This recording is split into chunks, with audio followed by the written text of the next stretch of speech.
Bien, cuando hablaba con el Cata, me dio el tema para esta mañana y me dijo hablar de la misión con convicción. ¿Sí? Si no me ven, voy a ponerme adelante porque esto me tapa un poco, la altura no me ayuda. Así que vamos en esta mañana primero a volver a orar para que realmente sea Dios quien nos hable, que no sea mi voz, que no sea lo que yo quiero decir, sino lo que Él realmente quiere decirnos a cada uno de nosotros. Así que oramos y encomendamos nuevamente a Dios este tiempo con su palabra. Padre Celestial, te damos gracias por esta mañana, por poder estar juntos con libertad, Señor, abriendo tu palabra, pudiendo compartir lo que tú tengas para enseñarnos en esta mañana. Padre, y oramos para que saques lo humano, lo que realmente pueda ser agregado por mí, que no sea necesario, Señor, para que solamente se escuche tu voz, lo que tú quieras enseñarnos en esta mañana. Señor, queremos depender de ti y no queremos ser nosotros estorbos a lo que tú quieras realmente hablarnos. Te lo rogamos en el nombre del Señor Jesús. Amén. Misión con convicción.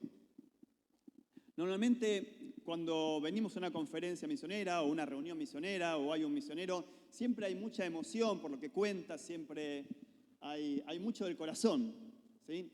Y no está mal, ¿sí? Porque es parte de la creación de Dios. Pero si queda todo en el corazón, realmente va a durar muy poco, porque nuestras emociones son así. Hoy nos levantamos la mañana, estamos tocando el cielo, al mediodía ya estamos un poco más abajo y a la noche estamos totalmente deprimidos y ya todo lo que queríamos hacer a la mañana, a la noche está totalmente frustrado. Así que no podemos depender de nuestros sentimientos, sino que realmente, si vamos a hacer algo para Dios, tiene que estar basado en convicciones y convicciones realmente que sean bien firmes. Y esta convicción no es solamente para aquel que va a salir a la obra misionera, sino que es la convicción que tiene que mover la obra misionera en todas sus componentes, ¿sí? Porque la obra misionera no es solamente el que sale, eso es solamente una pequeña parte. Hay una gran parte mucho mayor que es la que está sosteniendo a ese que sale.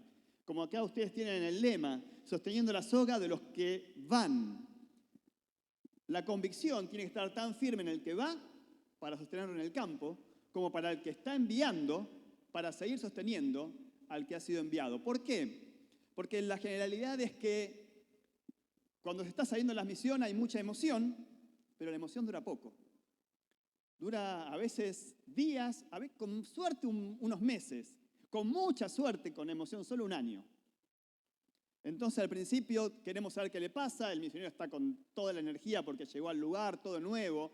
Los primeros meses son casi como una experiencia vacacional, ¿sí? Donde todo te llama la atención, sentís que todo es espiritual, que todo está más allá de lo que imaginabas, que estás como en los libros que leías de las misiones, te parece eso, pero esto dura 3 meses. Después de los 3 meses, la emoción bajó. Y si solo fue emoción, muchas veces muchos misioneros entran en un tema de depresión.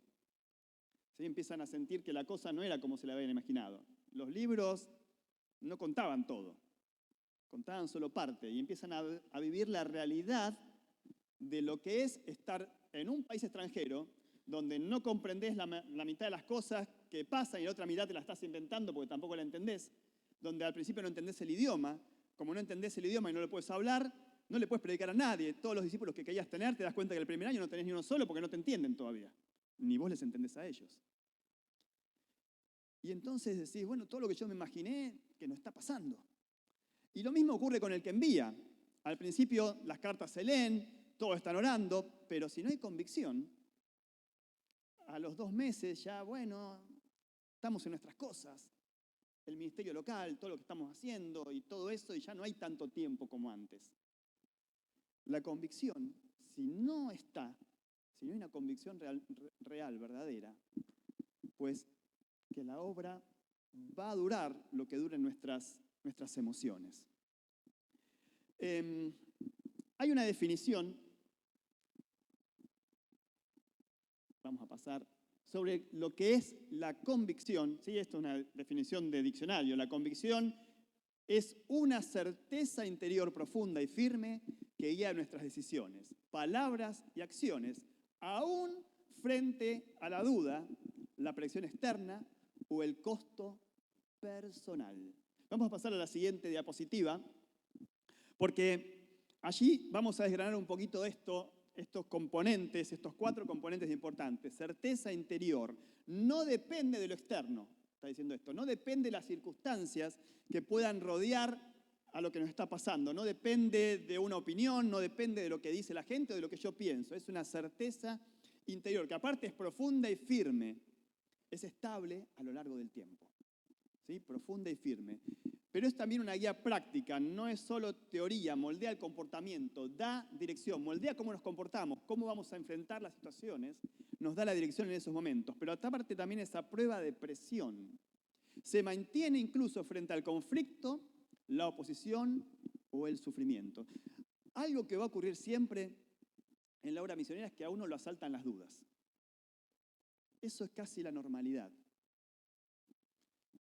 Y cuando vienen las dudas, ahí empezamos a plantearnos, ¿será que Dios me llamó? Pero la duda no siempre ataca nada más que al que está en el campo, también ataca al que está enviando. ¿Sí? ¿Será que estamos haciendo las cosas bien? ¿Será que tenía que ir?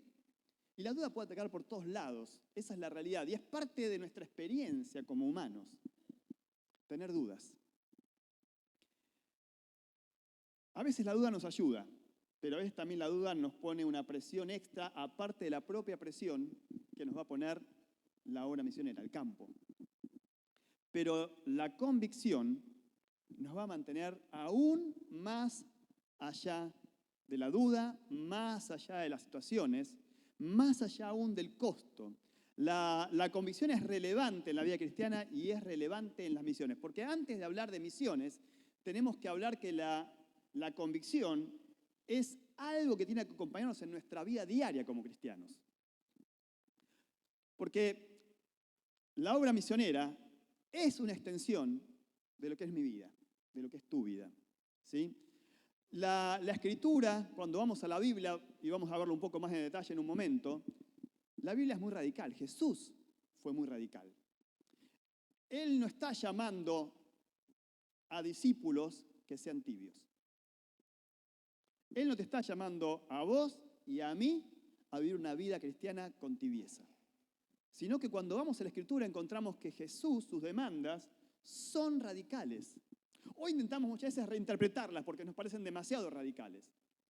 Pero si leemos el texto bíblico, vamos a poder comprender qué es lo que Dios, qué es lo que Jesús nos estaba diciendo. Y para entender esto tenemos que entender algo que Pablo nos dijo muy claramente en varios de sus escritos, pero especialmente en Romanos capítulo 12. ¿Sí? Tenemos que entender la gran reversión. Porque antes de hablar de la gran comisión, tenemos que hablar de la gran reversión. ¿Qué es la gran reversión?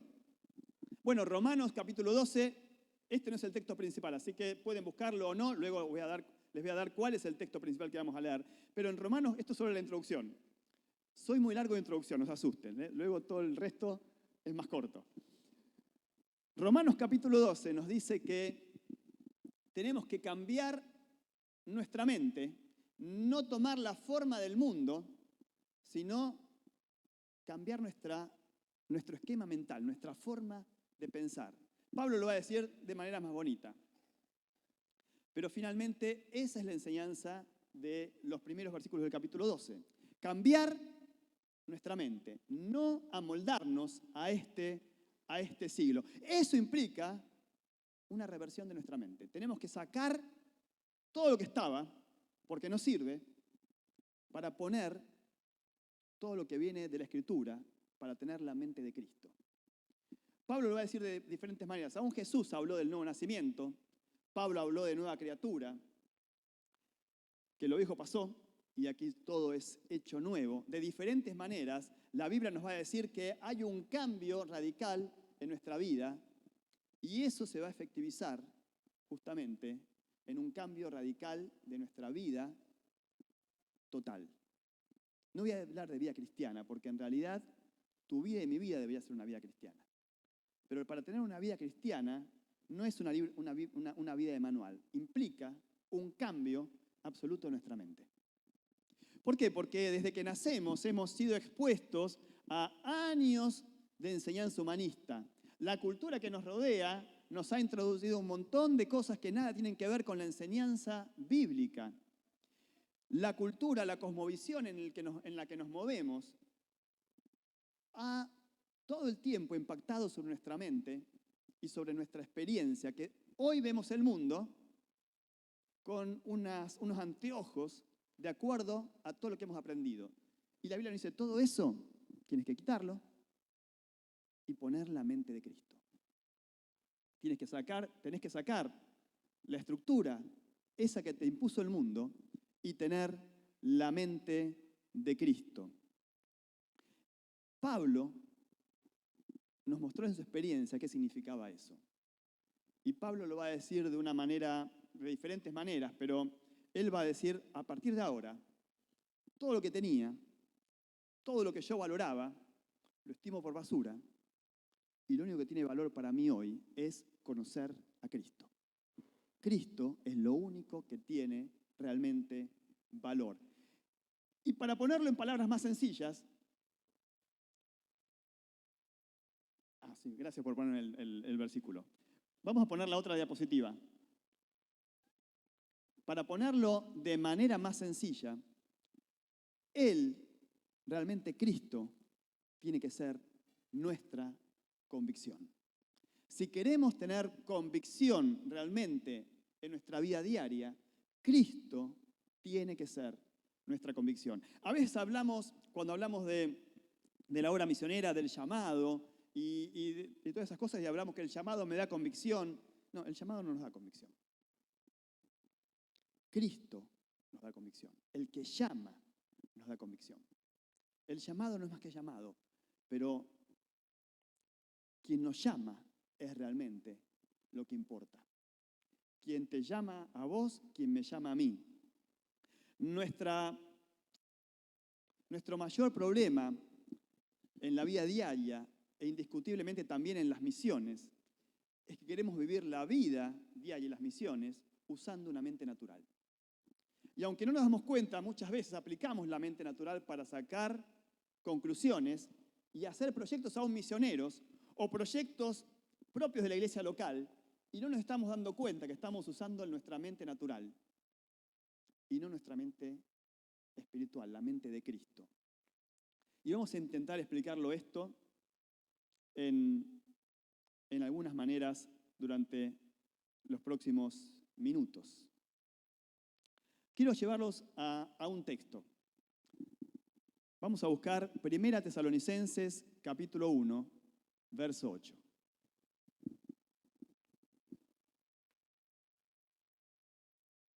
Primera Tesalonicenses capítulo 1, verso 8.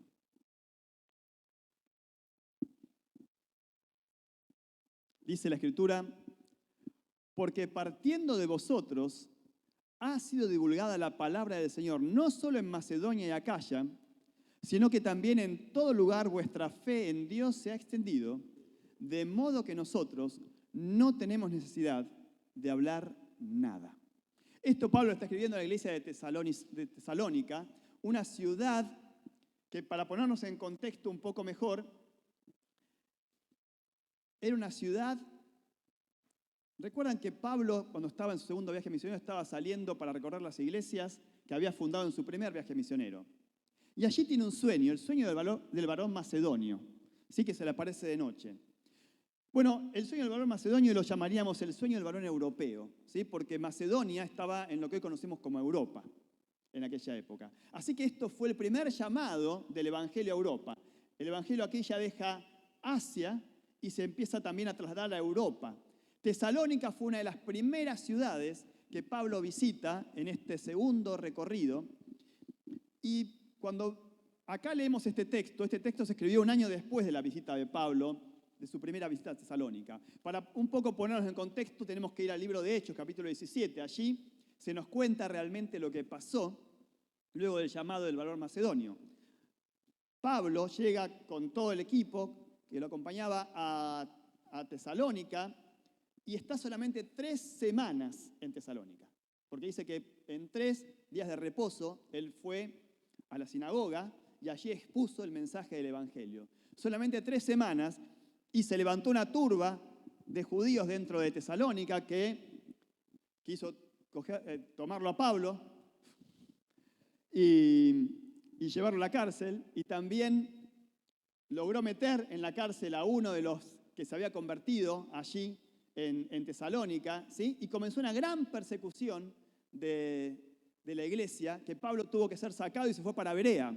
En Berea expuso también allí el Evangelio, dice que ellos fueron más fieles en escucharlo, pero los de Tesalónica fueron también a Berea y también tuvo que huir de Berea. Solamente 3 semanas la gente en Tesalónica pudo escuchar el Evangelio, pero en 3 semanas quedó establecida una iglesia. Una iglesia que cuando Pablo escribe un año después, fíjense lo que les dice.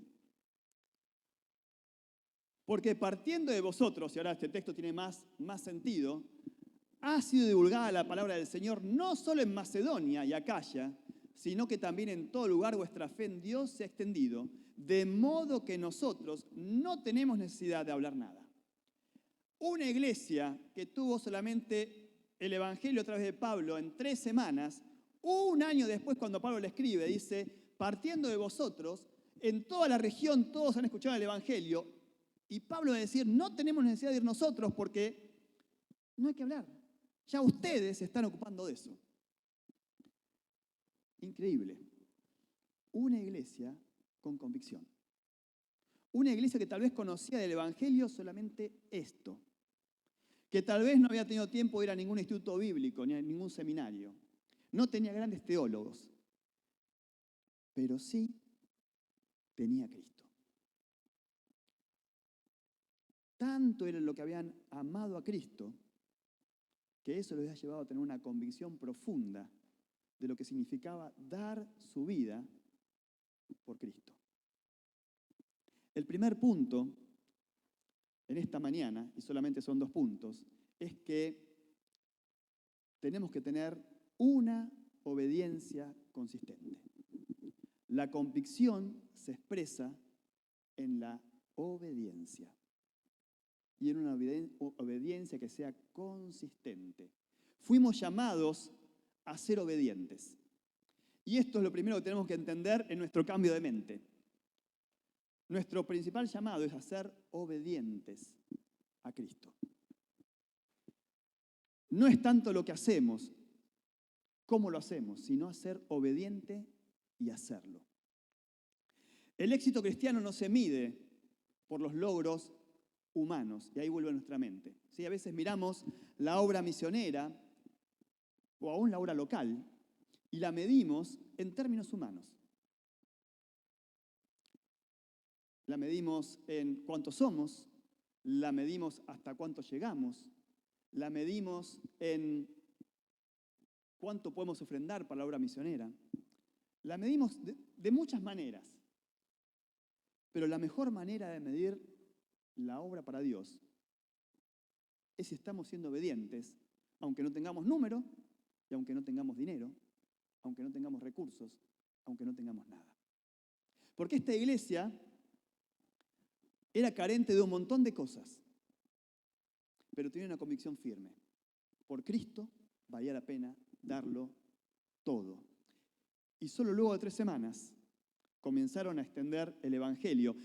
Pero si seguimos un poco más, vamos a ver que en el año 57, en Hechos capítulo 20, 3 capítulos después del 17, pero 7 años después, en la realidad cronológica, nos va a hablar de 2 personajes, Hechos capítulo 20, verso 4, que es Aristarco y Segundo, 2 personas de Tesalónica que estaban también dentro del grupo misionero que estaba acompañando a Pablo. Una iglesia que en 7 años no solamente evangelizó a todo su alrededor, sino que también ya estaba mandando misioneros transculturales con Pablo a otras regiones. ¿Entendés? 7 años. Y ya era una iglesia totalmente involucrada, no porque tuviera todos los recursos necesarios, pero sí porque tenía convicción profunda de a quién estaban sirviendo. Fueron evangelizadores locales y en su región, pero también fueron una iglesia misionera, una iglesia enviadora más allá de sus fronteras. Nada los hizo abandonar porque había convicción. Y porque había convicción, había obediencia. muchas veces, y permítame ser un poco más práctico ahora, tenemos que, cuando hablamos de la obediencia, volver al tema de calcular el costo. ¿Sí? Actualmente, muchas misiones cristianas han abandonado realmente la misión de fe y se han transformado casi en organizaciones, empresas, ¿sí? Que miden todo con presupuestos. Y está muy bien, hay que tener presupuestos. Que mide todo con posibilidades, que buscan tener mucha seguridad en todo. Nosotros estamos en contacto con muchas organizaciones misioneras, también estuvimos en una organización misionera cuando estábamos en el norte de África. Y es verdad que a uno le gusta sentirse cuidado, le gusta sentir que está todo más o menos ordenado, pero eso lo que ocasiona muchas veces es que uno pierda de vista realmente de quién dependemos. Muchas gracias. Y nuestra dependencia muchas veces se transforma más en una dependencia en el poder humano que en el Dios que nos llamó a la obra. Y es verdad que hay que ser organizado, es verdad que hay que tener presupuestos, es verdad que hay que tener proyectos, todo eso es cierto y es necesario. Pero eso no puede reemplazar a realmente ser obedientes a lo que Dios nos esté llamando, aunque no tengamos planes, aunque no tengamos dinero, aunque no tengamos proyectos, aunque carezcamos de un montón de cosas. Si tenemos obediencia, vamos a hacer como esta iglesia. Esta iglesia no llegó a hacer muchos planes, pero tenía un propósito, evangelizar a todo el que pasara por delante de ellos, de extenderse hasta todo lugar que pudieran. Y así lo hicieron. Cuando vamos a Lucas, ¿sí? Lucas capítulo 14, el verso 28, vamos a buscarlo en la Escritura.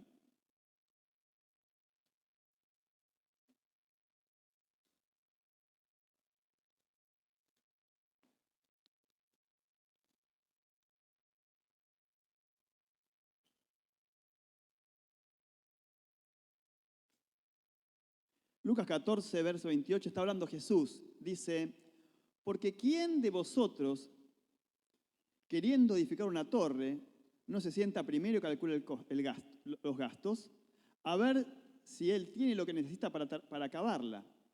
No sea que después de que haya puesto el cimiento y no pueda acabarla, todos los que lo vean comiencen a hacer burla de él, diciendo, este hombre comenzó a edificar y no pudo acabar. ¿O qué rey, al marchar a la guerra contra otro rey, no se sienta primero y considera si puede hacer frente con 10.000 al que viene contra él con 20.000? Y si no puede, cuando el otro está todavía lejos, le envía una embajada y le pide condiciones de paz. Leemos este texto y muchas veces, ¿a qué conclusión llegamos? La conclusión a la que llegamos es que, ¿ves? Hay que ser ordenado. Hay que calcular el costo. Hay que hacer planes. No tenemos que hacer todo así a lo loco. ¿Sí? Tenemos que sentarnos. Bueno, hay un problema. Eso no es lo que dice el texto. Pareciera que es lo que dice el texto. Pero eso no es lo que está haciendo el énfasis Jesús allí. Si seguimos un poquito más.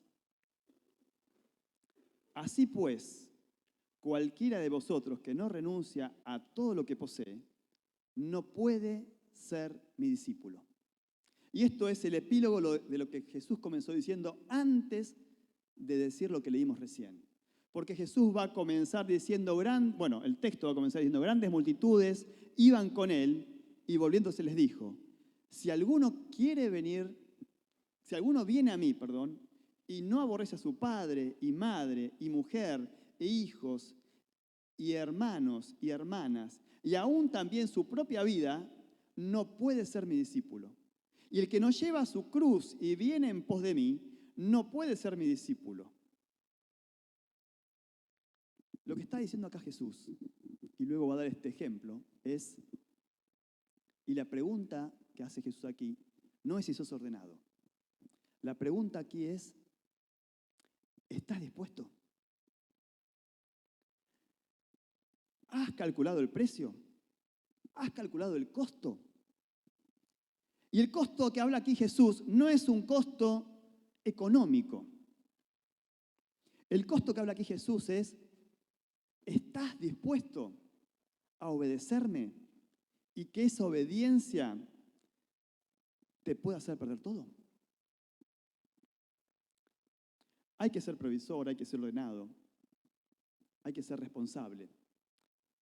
Pero por sobre todas estas cosas hay que calcular el verdadero costo. Seguir a Cristo e involucrarte en una obra que es más grande que nosotros, la obra de alcanzar el mundo entero, tiene un precio alto. El precio del discipulado. Porque finalmente todo esto es el precio de seguir a Jesús. ¿Y cuál es el precio del discipulado? Bueno, Jesús, como dije al principio, tiene demandas bien radicales. Les queremos un poco acomodar a nuestro pensamiento actual, a este siglo XXI que estamos viviendo, pero en el fondo Jesús no cambia. Y la demanda es tan cierta hoy como lo fue cuando la dijo hace 2000 años. ¿Estás dispuesto a pagar el alto precio que implica ser mi discípulo? Esta es la pregunta de este texto. Y entonces va a decir, mira, calculé el costo. Y va a dar el ejemplo allí del rey que sale a la guerra o del que va a hacer una torre. Pero calculá el costo. Y el costo de ser mi discípulo implica que puedes perder todo lo que humanamente tiene valor. Y aún la vida. ¿Sabes? Hay algo muy interesante. Si yo probablemente en esta mañana preguntara ¿quién está dispuesto a dar su vida por Cristo? Muchos de nosotros, me incluyo, levantaríamos la mano. Diríamos, yo, claro, por supuesto. Él dio todo por mí, yo estoy dispuesto a dar la vida por Cristo.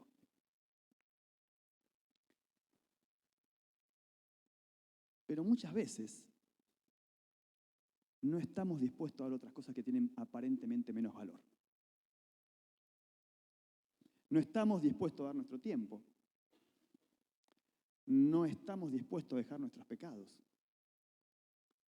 No estamos dispuestos a dejar lo que creemos que es nuestro, nuestros derechos. No estamos dispuestos a dejar nuestra comodidad. No estamos dispuestos a dejar nuestro dinero. No estamos dispuestos siquiera a perder nuestra casa por la obra de Cristo. Claro, cuando empezamos a decir todo esto, ya la cosa empieza a cambiar porque decimos, bueno, pero está siendo muy extremista, Gustavo.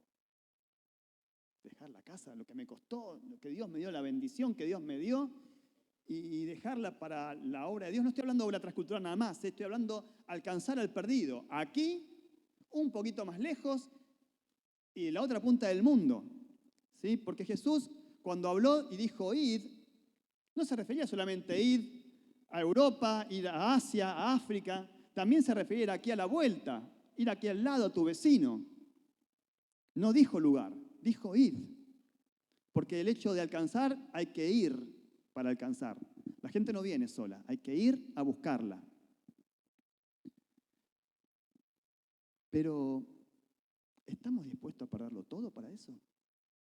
Porque si no estamos dispuestos a perder cosas más pequeñas con nuestra vida, tenemos que también plantearnos si volveríamos a levantar la mano cuando se nos pregunta, ¿estamos dispuestos a dar nuestra vida por Cristo?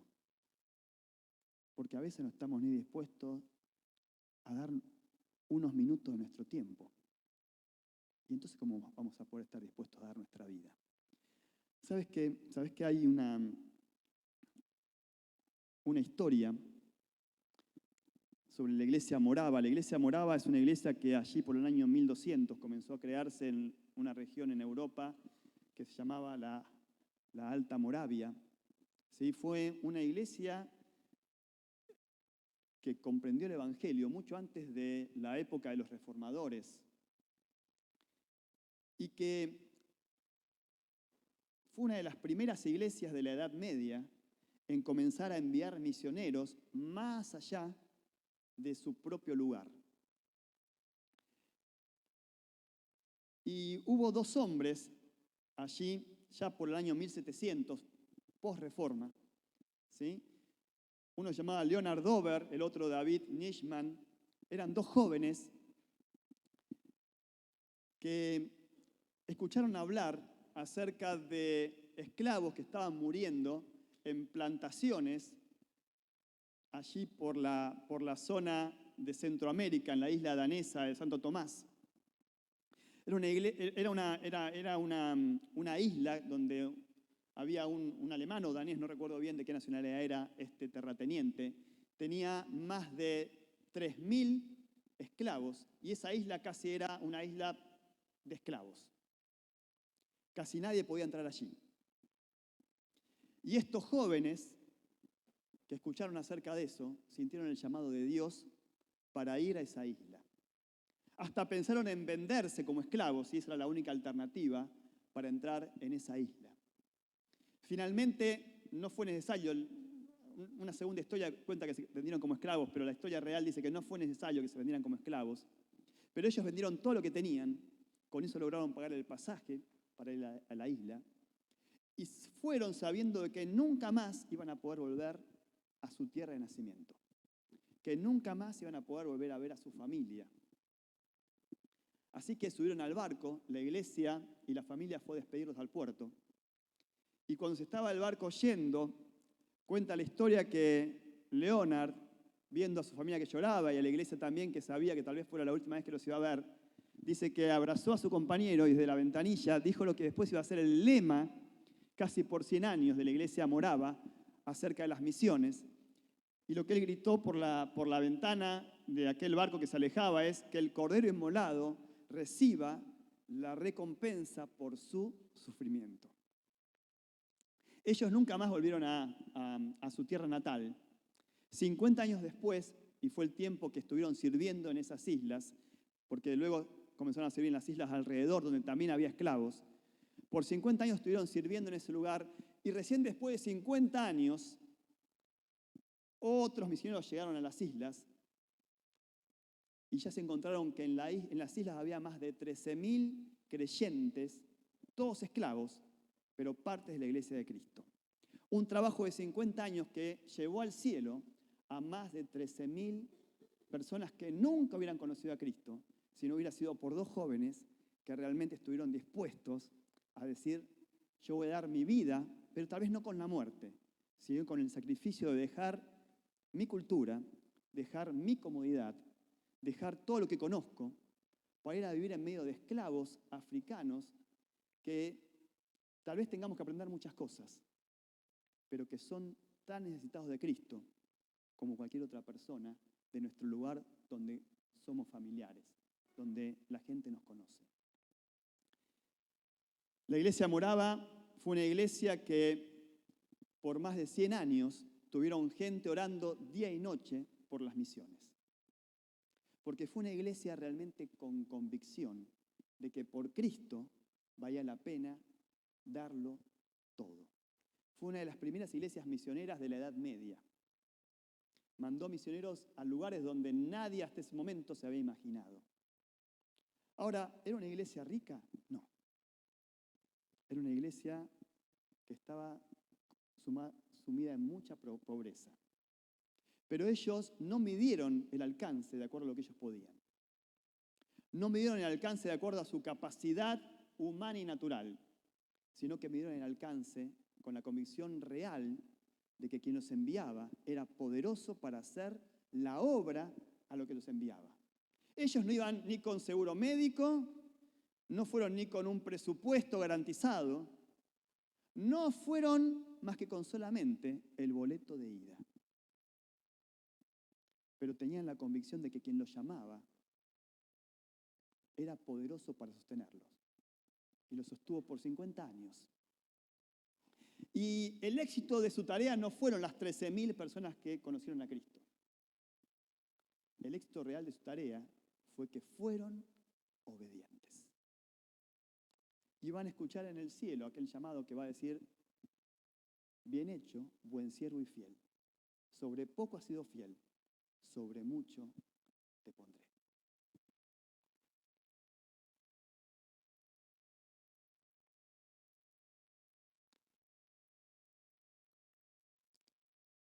calcular el precio. Pero decíamos antes de que algo importante para hacer la tarea era la obediencia. Y también es muy importante en temas prácticos que esa obediencia que cada miembro tiene que compartir se transforme también en acuerdos de servicio y de ministerio a Dios. Porque eso también nos va a ayudar a poder tener una convicción real de la tarea, que nos permita perdurar en el tiempo. Esto nos va a llevar a hacer acuerdos ministeriales entre quien envía y el que es enviado. Yo sé que en eso ustedes tienen mucha práctica, ¿sí?, en estos acuerdos con muchos misioneros a los cuales sostienen y que lo hacen fielmente. Nosotros vivimos experimentalmente y estamos muy agradecidos por la experiencia de poder disfrutar y ver el amor de ustedes manifestado mes a mes en el sostenimiento, no solamente por mensajes, allí Cata y el equipo de misiones muchas veces nos están contactando, preguntando cómo estamos, también nos están enviando la ofrenda mes a mes y realmente esto para nosotros es un privilegio. ¿Sí? Estos acuerdos que son realmente mantenidos en el tiempo, y nosotros ya salimos de Argentina hace casi 11 años, y hace 11 años que podemos decir que disfrutamos el cuidado de ustedes allí en donde hemos estado. Así que eso es convicción, ¿sí? Acuerdos ministeriales. Pero también tiene que haber acuerdos en los equipos de ministerio aquí en la iglesia, ¿sí? Porque eso también es lo que permite que la iglesia crezca. Y bueno, la experiencia nos permite ver también en ustedes, que lo vemos un poco de afuera, cómo esos acuerdos realmente son un ejemplo para nosotros. Lo hemos podido también experimentar charlando con Lucas y Merce. El año pasado tuvimos el privilegio de tenerlos en casa para Navidad, a ellos y a los chicos, y también ver el cuidado de ustedes hacia ellos, ¿no es cierto? ¿Y eso por qué? Porque hay acuerdo también dentro de ustedes aquí en el lugar. Y todo eso es un precio. Todo eso implica un precio. Un precio que vale la pena pagar. Porque tal vez recién hablábamos de la parte que nos suena más dura, ¿no es cierto? Darlo todo por Cristo. Pero no sé si recuerdas que en la Escritura Jesús nos va a hablar por parábolas, muchas veces diciendo de una persona, una mujer que encontró una moneda muy valiosa, o también un hombre que encuentra un tesoro en el campo, dice, y va y vende todo lo que tiene y compra ese campo, a pesar de que la gente piensa que es un loco. ¿Por qué? Porque él sabe que hay un tesoro que es invaluable. Bueno, todas estas parábolas de Jesús estaban apuntando a algo importante y tienen relación con lo que recién leíamos en Lucas capítulo 14.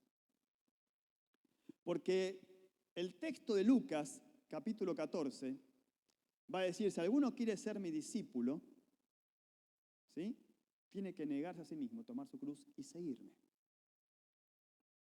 Y ese mismo texto nos va a recordar de que el que pierde su vida por causa mía, realmente no la está perdiendo, la está ganando.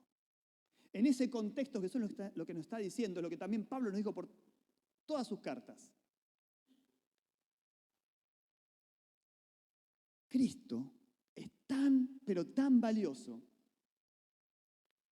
que cualquier cosa que podamos tener en este mundo ni siquiera se compara con el privilegio de tenerlo a Él.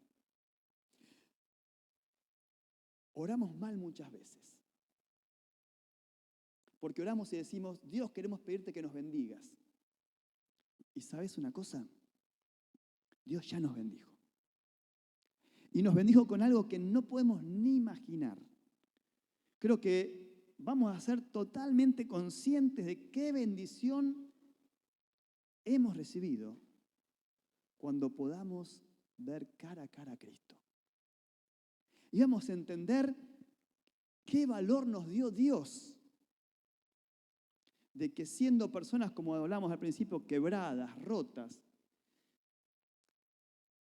que si nos miramos en el espacio infinito, no tenemos ni el tamaño de un átomo. Y sin embargo, Dios nos vio, nos amó, y su expresión de amor fue tan grande que su Hijo murió en lugar tuyo y en lugar mío. El Hijo de Dios.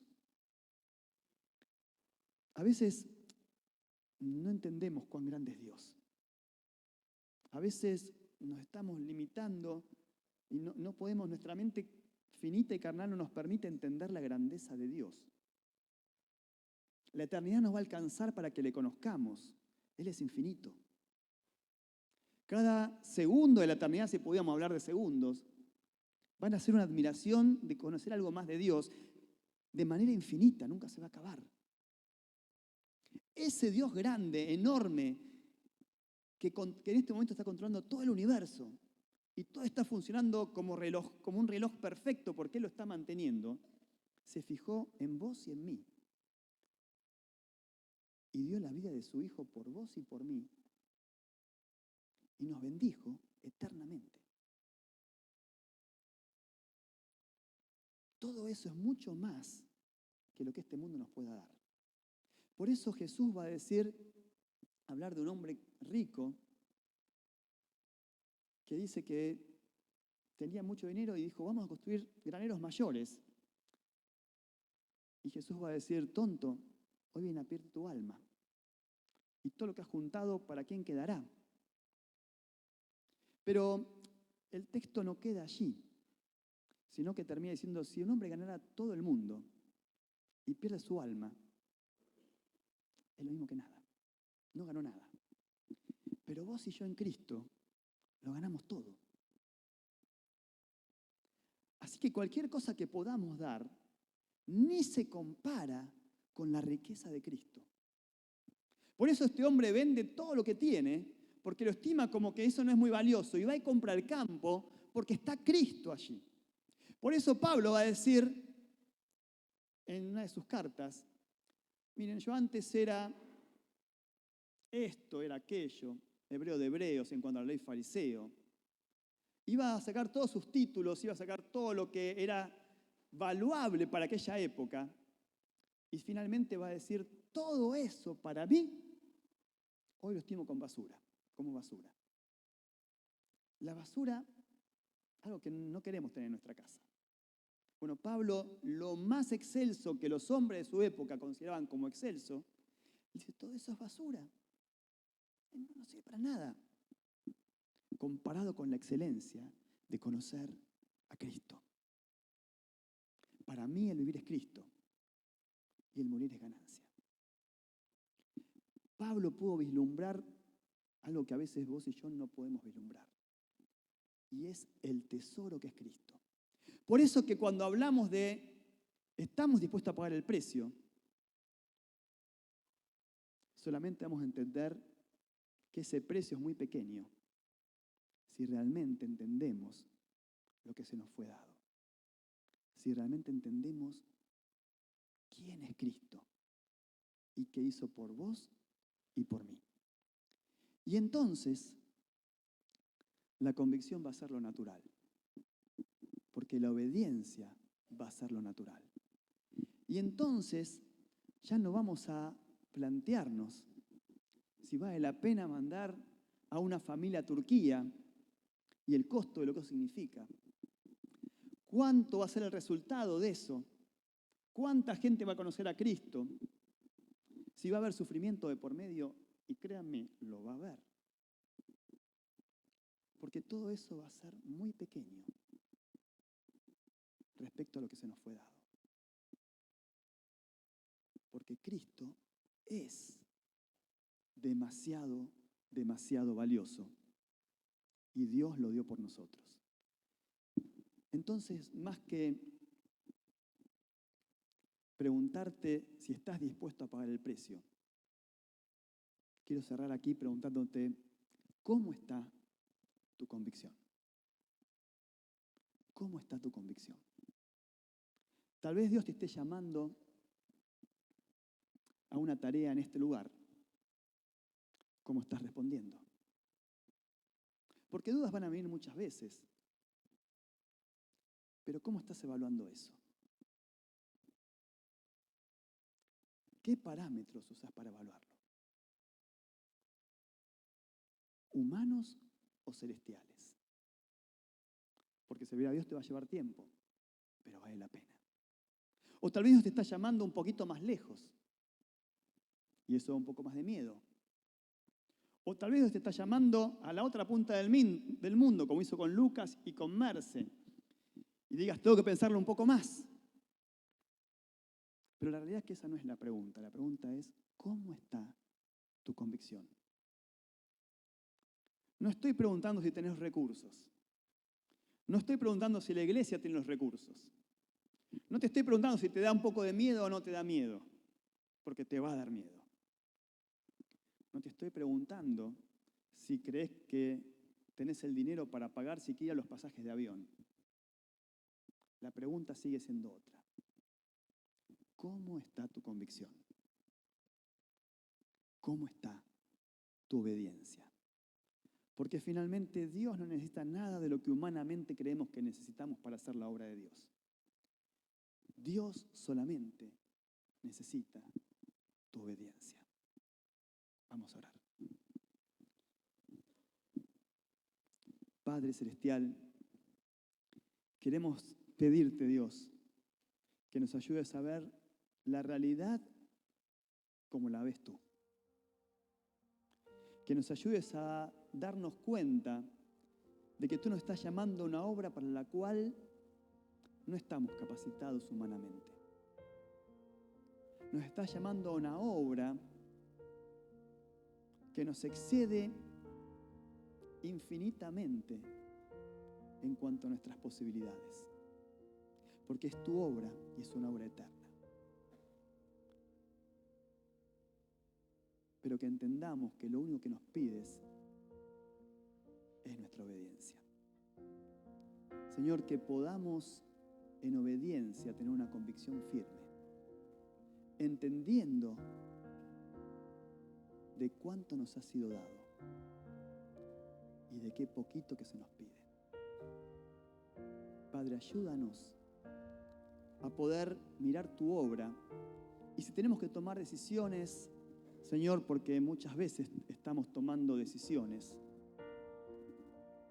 que cada decisión que tomemos, la tomemos en convicción de que obedecerte a ti vale la pena.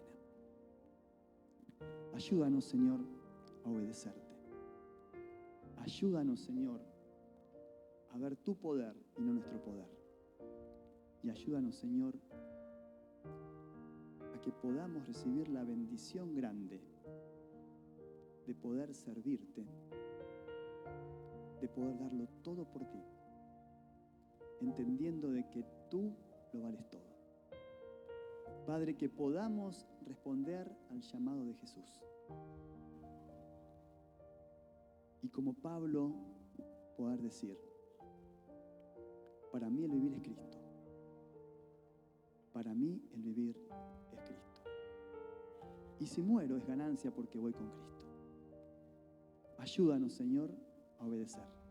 Ayúdanos a tener convicción, te lo rogamos. En el nombre de Jesús. Amén.